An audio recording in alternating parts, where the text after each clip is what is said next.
yüreğime, silinmez hiç zaman oradan. Sen benim en güzel arzumsan, ışık kimi doğan sabahımsan. Kara kız, sen bir nağılsan, güzelliğin dillerde gezer.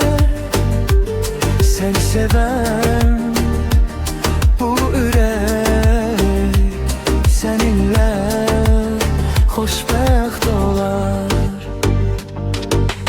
Kara saçların gece kimi küləkdə dalgalanır yavaş.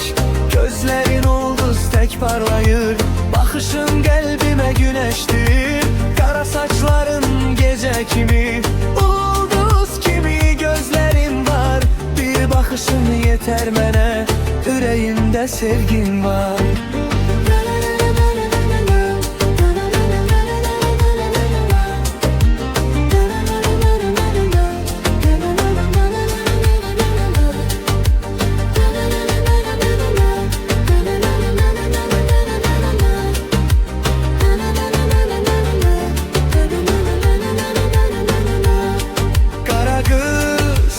Sen bir nağılsan, güzelliğin dillerde gezer.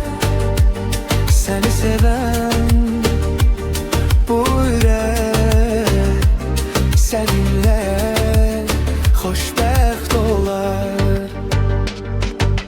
Kara saçların gece kimi küləkdə dalgalanır yavaş. Gözlerin ulduz tek parlayır, bakışın kalbime güneştir.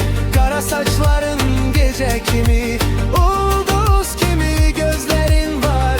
Bir bakışın yeter mene, yüreğimde sevgin var.